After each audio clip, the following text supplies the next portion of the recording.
Hello YouTube, it's been a hot minute, but I'm finally back and with a homebrew this time.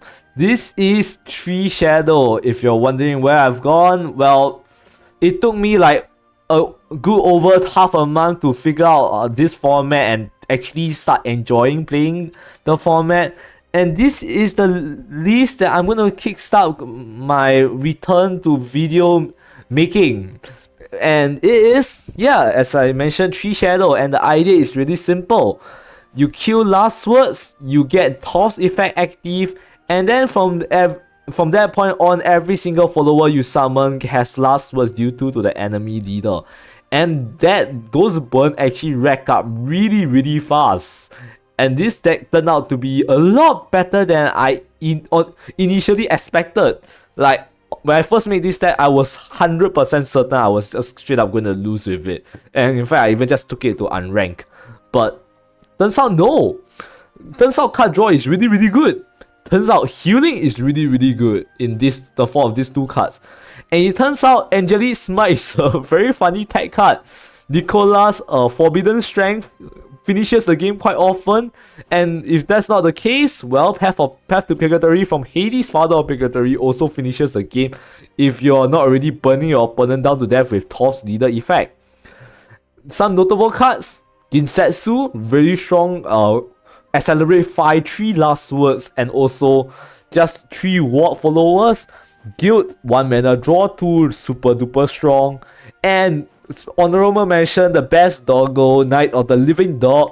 If you play this against Rune and they don't have an answer to this, you can just stack a bunch of trees and this becomes a 7/7 on turn 3, and like, what the hell is your opponent gonna do about that?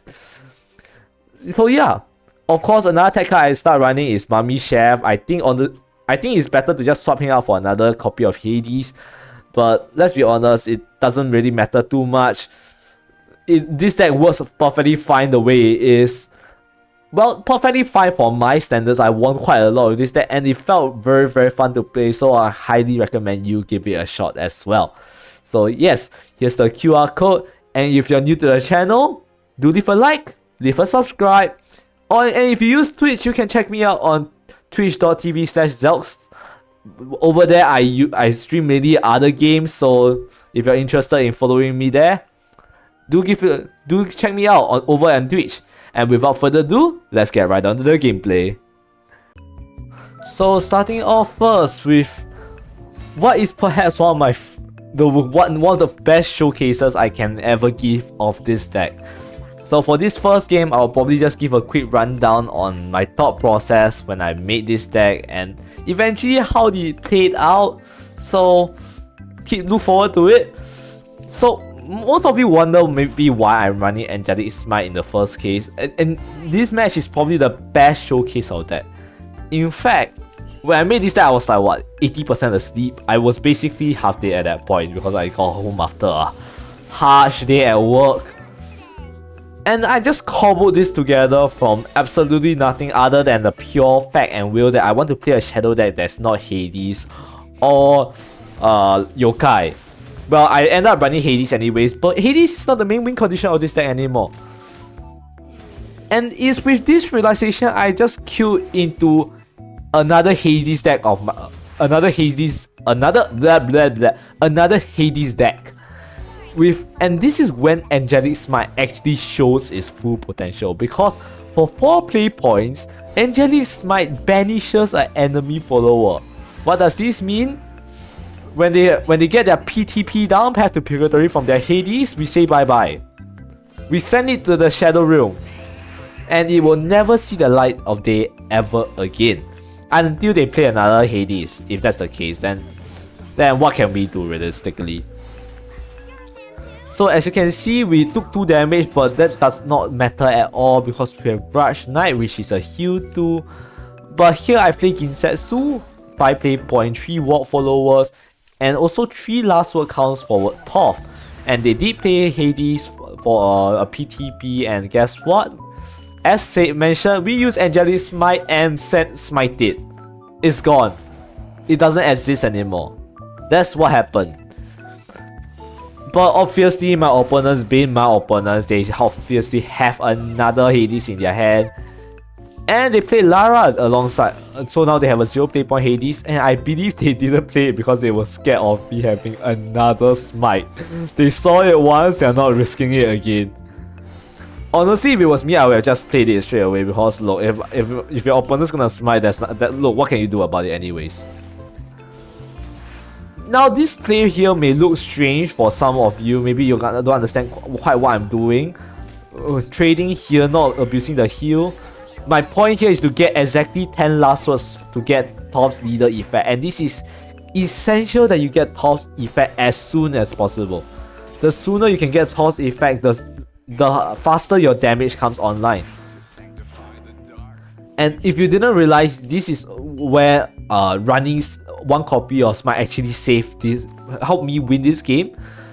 Because if it didn't, at this turn, well, actually maybe not, because PTP wouldn't have activated anyways. It would have 2 PTPs on board.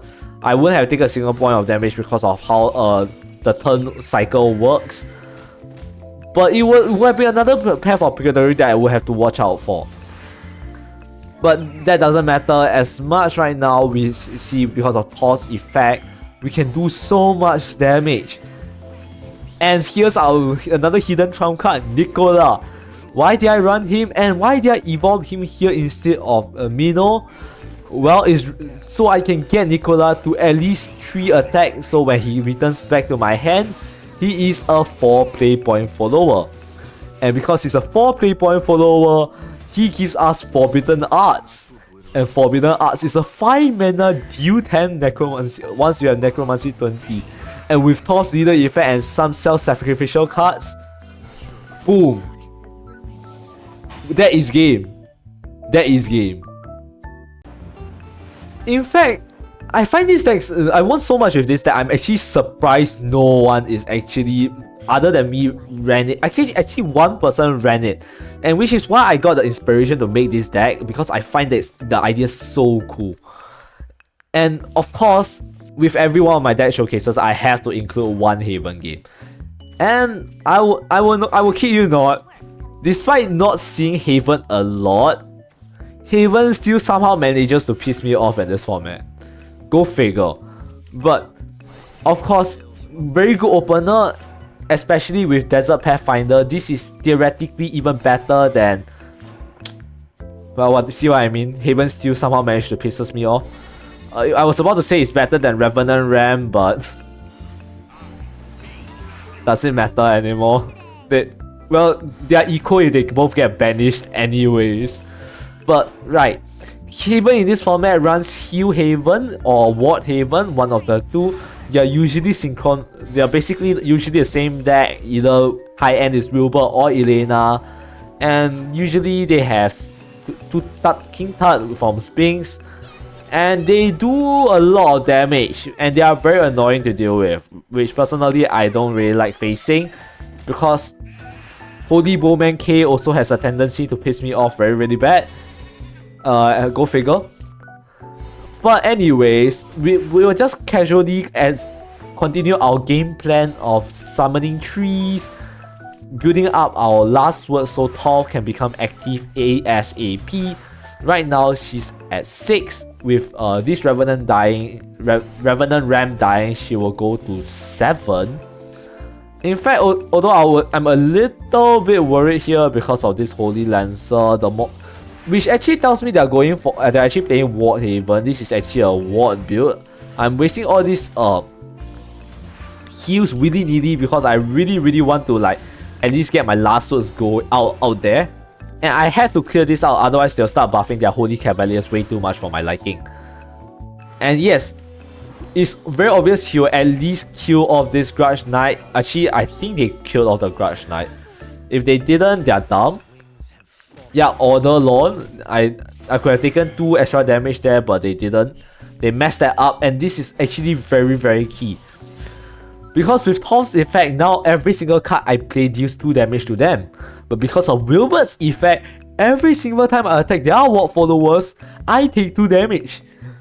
It is literally a fair and even playing field. Usually they come out on top because Wilbur is an annoying piece of dog water.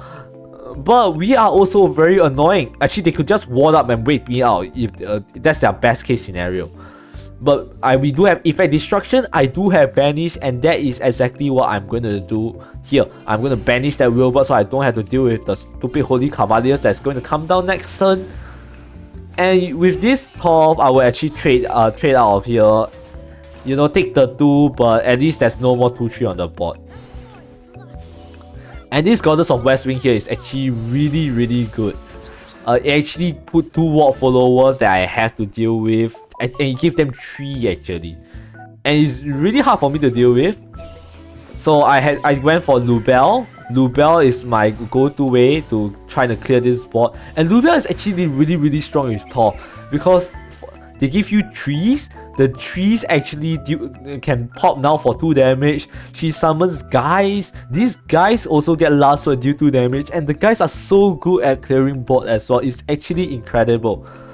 But also, on the flip side, I take 2 damage every single time things happen. And it is really annoying. Well, he's taking 2 as well. So, fair game, right?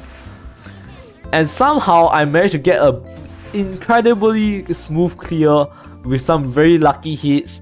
I managed to get rid of all the ward followers and don't have to worry about them anymore. But they managed to get a big guy. I don't have an evolve point. They are probably feeling very safe. But on the flip side, they do not have a ward. They shouldn't have felt safe because I have Grudge Knight. Grudge Knight just says bye-bye. And that card also does 2 damage as well. Now the Living Dot take here as just 1/1 deal 2 because of Torv's leader effect. And you can see how much of an effect Torv is actually pushing the damage for. Holy counter attack, I actually got the heal 5 off of the Grudge Knight. But he lost his face shield as well. And with that loses into the game to Ginsetsu. And I didn't play Ginsetsu immediately, but I did excel it. Which, you know what, was a lot more annoying way, but it won me the game regardless anyways. And you can see how close it is, being 6-2. If he had 6 more hit points, I would have been the one that lost the game instead. So let's go to the last one.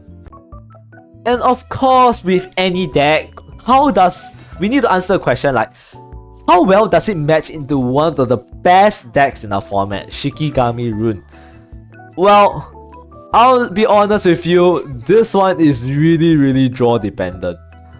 And I decided to show you one of those games where I actually high rolled.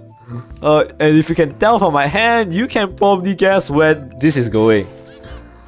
I think I can guess where this is going because honestly, I have no clue. I played a lot of games with this deck because of, frankly, how much more fun it is compared to like Shikigami, compared to Yokai Shadow, which, to be fair, is also a very fun deck.